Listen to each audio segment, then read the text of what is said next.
जय भीम। जय भीम जय भीम।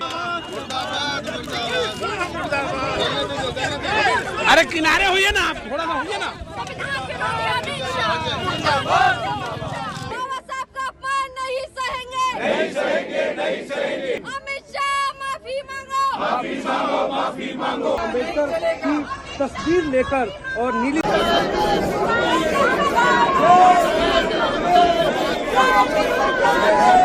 मुर्दाबाद मुर्दाबाद बीजेपी सरकार मुर्दाबाद, बीजेपी सरकार मुर्दाबाद, बीजेपी सरकार मुर्दाबाद, मत शाह। जो कल अमित शाह जी होम मिनिस्टर साहब ने जो अंबेडकर साहब की तौहीन की है पब्लिकली पार्लियामेंट के फ्लोर के ऊपर, मैं समझता हूं कि उनको इस्तीफा देना चाहिए और माफ़ी मांगनी चाहिए जनतक, क्योंकि ये जैसे प्रियंका गांधी जी ने कहा है कि ये देश संविधान से चलना चाहिए, ये संघ के विधान से नहीं चलना चाहिए।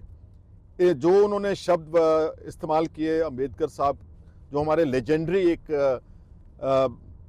नेता हैं, जिन्होंने कॉन्स्टिट्यूशन को अंजाम दिया, जिन्होंने इंडिपेंडेंस के टाइम बहुत योगदान डाला, उनकी तौहीन सारे देश के दलितों की, शेड्यूल कास्ट वर्ग की तौहीन है। और जिस तरह से बीजेपी संविधान को तरोड़ मरोड़ रही है, जल्दी जल्दी में अमेंडमेंट्स कर रही है, वन नेशन वन पोल, ये 129वीं अमेंडमेंट है कॉन्स्टिट्यूशन की पिछले 77 साल में। मैं रिसर्च कर रहा था तो अमेरिका को आज़ाद हुए 278 साल हो गए हैं। 1746 में वो इंडिपेंडेंट हुए थे ब्रिटिश कॉलोनी से, तब से अब तक उनके 278 साल में महज 29 अमेंडमेंट की गई हैं कॉन्स्टिट्यूशन की। यहाँ पर रोज़मर्रा जो क्रिमिनल लॉज भी बनाए गए, अमेंड किया गया, उनको भी एक पुलिस स्टेट बनाया गया है भारत को।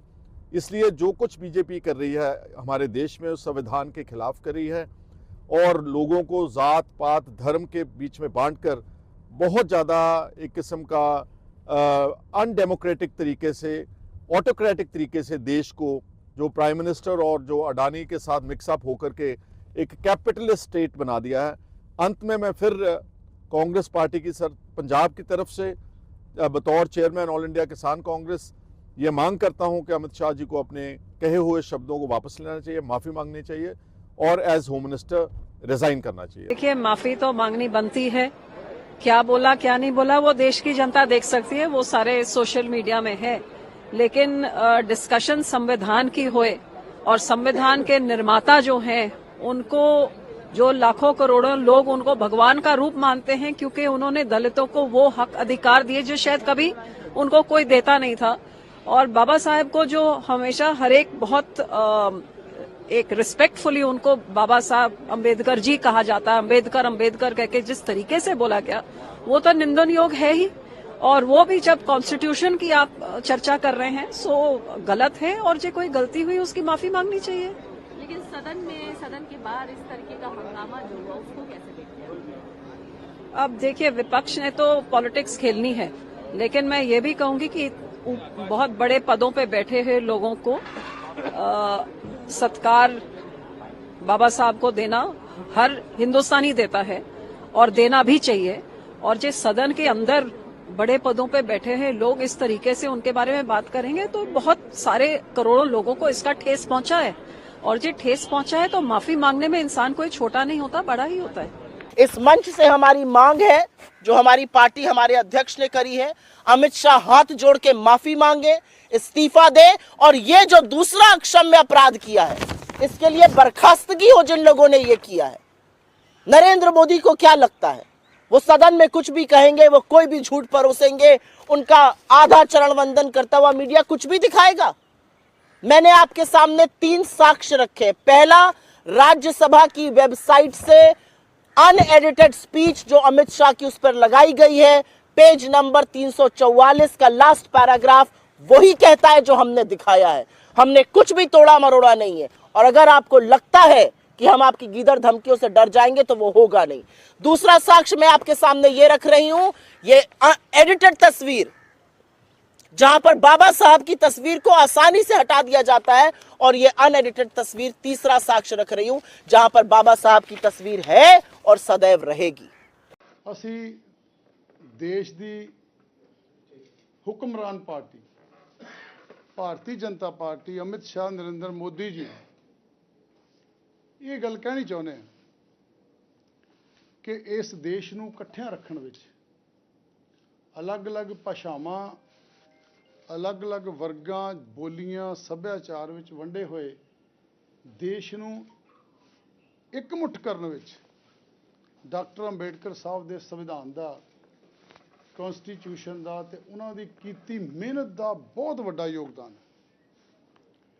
ਉਹਨਾਂ ਨੇ ਆਪਣੀ ਸਾਰੀ ਜ਼ਿੰਦਗੀ ਲਗਾ ਕੇ ਪਰਿਵਾਰ ਬਾਰ ਕੇ ਬਹੁਤ ਮਿਹਨਤ ਕਰਕੇ ਇਸ ਦੇਸ਼ ਦੇ ਸੰਵਿਧਾਨ ਨੂੰ ਬਣਾਇਆ, ਜਿਹਦੇ ਵਿੱਚ ਉਹਨਾਂ ਨੇ ਸਾਰੇ ਹੀ ਵਰਗਾਂ ਨੂੰ ਬਰਾਬਰ ਦੇ ਹੱਕ ਹਕੂਕ ਦਿੱਤੇ। ਅੱਜ ਬੀਜੇਪੀ ਕੋਲੋਂ ਆਰਐਸਐਸ ਕੋਲੋਂ ਇਸ ਦੇਸ਼ ਦੇ ਸੈਕੂਲਰਵਾਦੀ ਲੋਕਾਂ ਨੂੰ ਸੰਵਿਧਾਨ ਨੂੰ ਬਦਲਣ ਦਾ ਖਦਸ਼ਾ ਉਹ ਲਗਾਤਾਰ ਮੁੱਦਾ ਵੀ ਬਣ ਰਿਹਾ ਤੇ ਜੋ ਸਟੇਟਮੈਂਟ ਪਾਰਲੀਮੈਂਟ ਦੇ ਅੰਦਰ ਅਮਿਤ ਸ਼ਾਹ ਜੀ ਨੇ ਦਿੱਤੀ ਹੈ ਮੈਂ ਉਹਨੂੰ ਦੁਹਰਾਉਣਾ ਨਹੀਂ ਚਾਹੁੰਦਾ। ਉਹ ਸਟੇਟਮੈਂਟ ਆਰਐਸਐਸ ਤੇ ਬੀਜੇਪੀ ਦੀ ਦੇਸ਼ ਔਰ ਦੇਸ਼ ਦੇ ਦੱਬੇ ਕੁਚਲੇ ਲੋਕਾਂ ਜਿਹੜੇ ਡਾਕਟਰ ਅੰਬੇਡਕਰ ਸਾਹਿਬ ਨੂੰ ਕਿਉਂਕਿ ਜਿਨ੍ਹਾਂ ਨੇ ਹੱਕ ਦਿੱਤੇ ਆ ਜ਼ਿੰਦਗੀ ਦਿੱਤੀ ਹੈ ਉਹਨਾਂ ਨੂੰ ਭਗਵਾਨ ਤੋਂ ਘੱਟ ਵੀ ਨਹੀਂ ਸਮਝਦੇ ਤੇ ਇਸ ਸਟੇਟਮੈਂਟ ਦੇ ਨਾਲ ਬੀਜੇਪੀ ਤੇ ਆਰਐਸਐਸ ਦਾ ਚਿਹਰਾ ਜਿਹੜਾ ਇੱਕ ਵਾਰ ਫਿਰ ਸਾਹਮਣੇ ਆ ਗਿਆ ਕਿ ਉਹ ਗਰੀਬ ਵਿਰੋਧੀ ਦਲਿਤ ਵਿਰੋਧੀ ਕਨਸਟੀਟਿਊਸ਼ਨ ਵਿਰੋਧੀ ਤੇ ਦਲਿਤ ਲੋਕਾਂ ਦੇ ਹੱਕਾਂ ਵਿਰੋਧੀ ਤੇ ਰਿਜ਼ਰਵੇਸ਼ਨ ਵਿਰੋਧੀ ਹੈ। ਪਿਛਲੇ ਦਿਨੀ ਦੇਸ਼ ਦੀ ਸਰਵਉੱਚ ਪੰਚਾਇਤ ਸੰਸਦ ਦੇ ਵਿੱਚ ਸੰਵਿਧਾਨ ਦੇ 75 ਸਾਲ ਪੂਰੇ ਹੋਣ ਤੇ ਚਰਚਾ ਜਿਹੜੀ ਆ ਉਹ ਚੱਲ ਰਹੀ ਸੀਗੀ। ਉਹਦੇ ਵਿੱਚ ਵੱਖ-ਵੱਖ ਪਾਰਟੀਆਂ ਤੋਂ ਚੁਣੇ ਹੋਏ ਨੁਮਾਇੰਦੇ ਜਿਹੜੇ ਭਾਗ ਲੈ ਰਹੇ ਸੀਗੇ ਔਰ ਉਹਦੇ ਵਿੱਚ ਇੱਕ ਗੱਲ ਜਿਹੜੀ ਸਾਹਮਣੇ ਆਈ ਉਹ ਅਤ ਨਿੰਦਣਯੋਗ ਆ ਕਿ ਦੇਸ਼ ਦੇ ਗ੍ਰਹਿ ਮੰਤਰੀ ਅਮਿਤ ਸ਼ਾਹ ਜੀ ਨੇ ਬੜੇ ਆਪੱਤੀਜਨਕ ਸ਼ਬਦ ਜਿਹੜੇ ਆ ਉਹ ਡਾਕਟਰ ਸਾਹਿਬ B.R. ਅੰਬੇਦਕਰ ਸਾਹਿਬ ਜੀ ਬਾਰੇ ਬੋਲੇ, ਜਿਹਦੇ ਨਾਲ ਕਰੋੜਾਂ ਲੋਕਾਂ ਦੇ ਜਿਹੜੇ ਅੰਬੇਦਕਰ ਸਾਹਿਬ ਨੂੰ ਆਪਣਾ ਮਾਰਗਦਰਸ਼ਕ ਮੰਨਦੇ ਨੇ ਉਹਨਾਂ ਦੇ ਹਿਰਦੇ ਵਲੂੰਦਰੇ ਗਏ ਔਰ ਬੜਾ ਦੁੱਖ ਲੱਗਿਆ। ਔਰ ਨਾਲ ਦੇ ਨਾਲ ਇੱਕ ਗੱਲ ਜਿਹੜੀ ਸਾਹਮਣੇ ਆਈ ਇਹਦੇ ਵਿੱਚੋਂ ਉੱਭਰ ਕੇ ਉਹ ਇਹ ਆ ਕਿ ਜਿਹੜੀ ਭਾਰਤੀ ਜਨਤਾ ਪਾਰਟੀ ਆ ਉਹਦੀ ਮਾਨਸਿਕਤਾ ਕੀ ਹੈ।